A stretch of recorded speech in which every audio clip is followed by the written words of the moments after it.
There's the age-old dilemma of should you pursue the job you love, pursue your passion, or should you stay with a job you don't like, maybe hate, just because it pays well?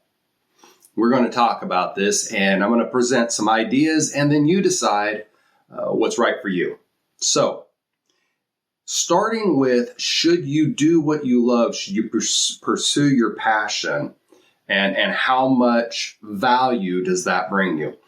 Research is interesting. Let's just take an example. If you were to pay a child who loves to play video games, and you said, okay, well, I'm going to pay you to play video games. Well, they love to play video games. Now they're getting paid. This is awesome. Then you take it a step further and you create a demand for the money. So you're going to have to buy your own clothes. So you want those nice, expensive shoes that will make you popular with all your friends? No problem. You go ahead and buy those because I am now paying you to do what you love.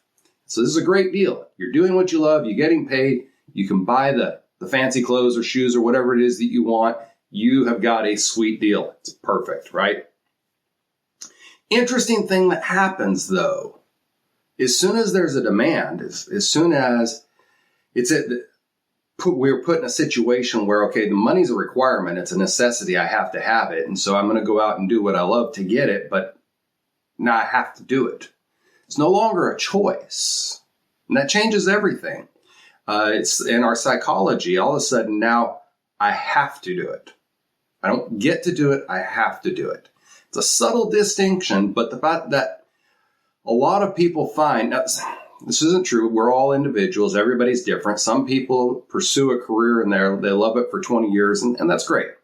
But what happens a lot of times, especially if there is a need, and the greater that need and the greater that stress is, especially if we're pursuing a passion that doesn't pay well, then we find ourselves in a position where the financial necessity that we're in puts us in a situation where we have to do it. And that dynamic, it just absolutely reverses everything to where now it's a job. It's no longer a passion. We've taken our passion and turned it into a job. And we don't like jobs because we have to do it. And we do not like to be forced to do anything. It's just the way we are, right?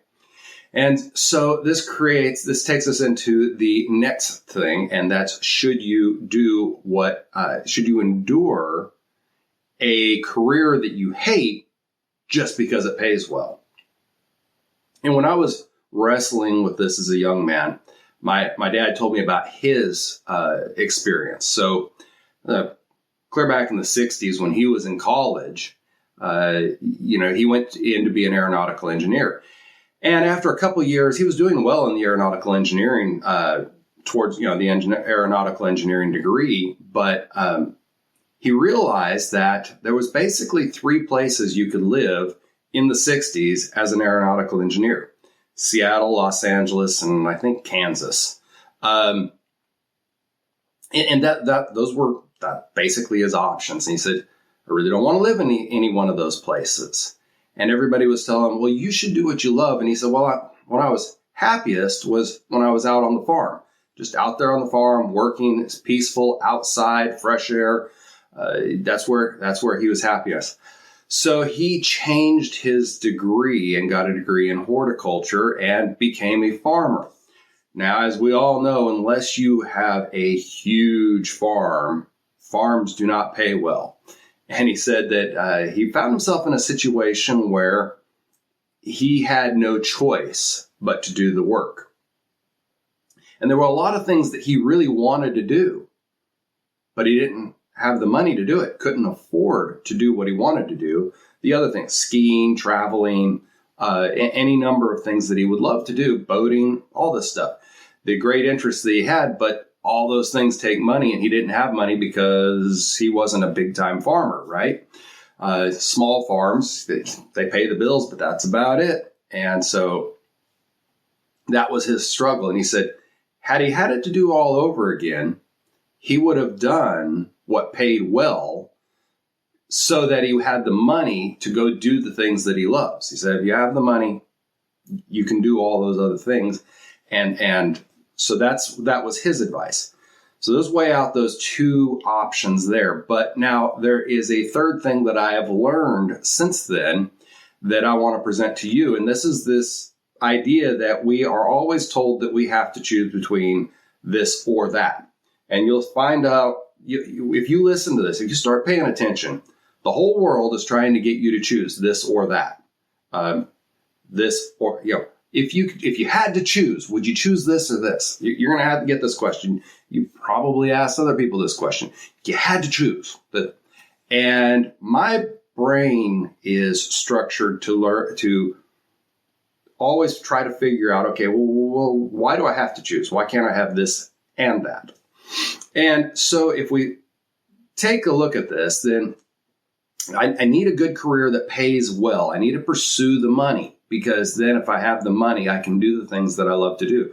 The travel, the boating, I like everything that's expensive, and this is a problem. And so I have to pursue a career that pays well, but then I have to be miserable in that career.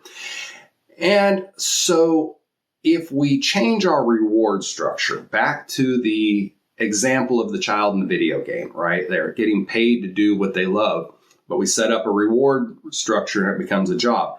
Now, what if I change things so that you hear people say, well, I only show up for the paycheck. I only come here for the paycheck. Very common. Maybe you've said this. We've all heard it, right? Just here for the paycheck. But what if you stopped showing up for the paycheck? What if you learned to come up with some sort of internal reward mechanism?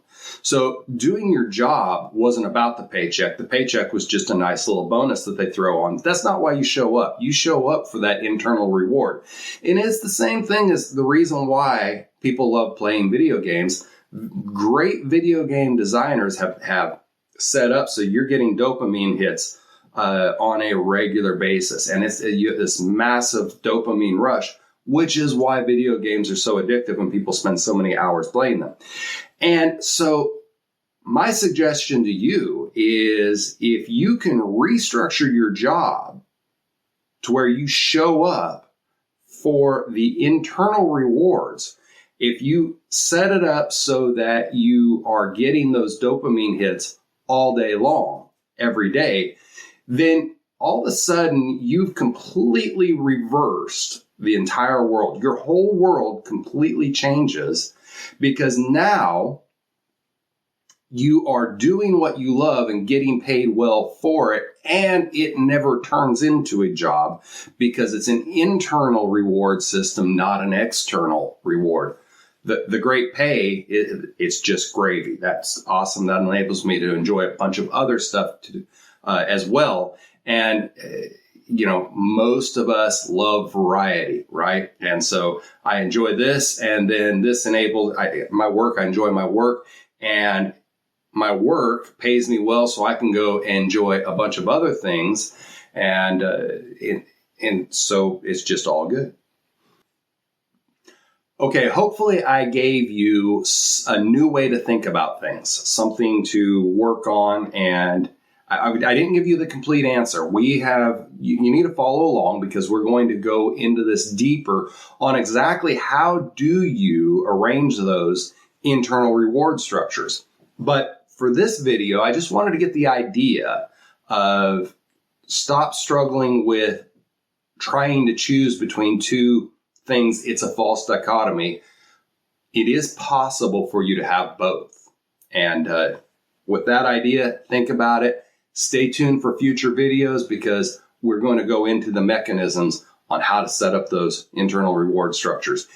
If you have any questions, comments, thoughts, ideas, please leave them in the comments. We want to hear from you. Thank you. Until the next video. Have a great day.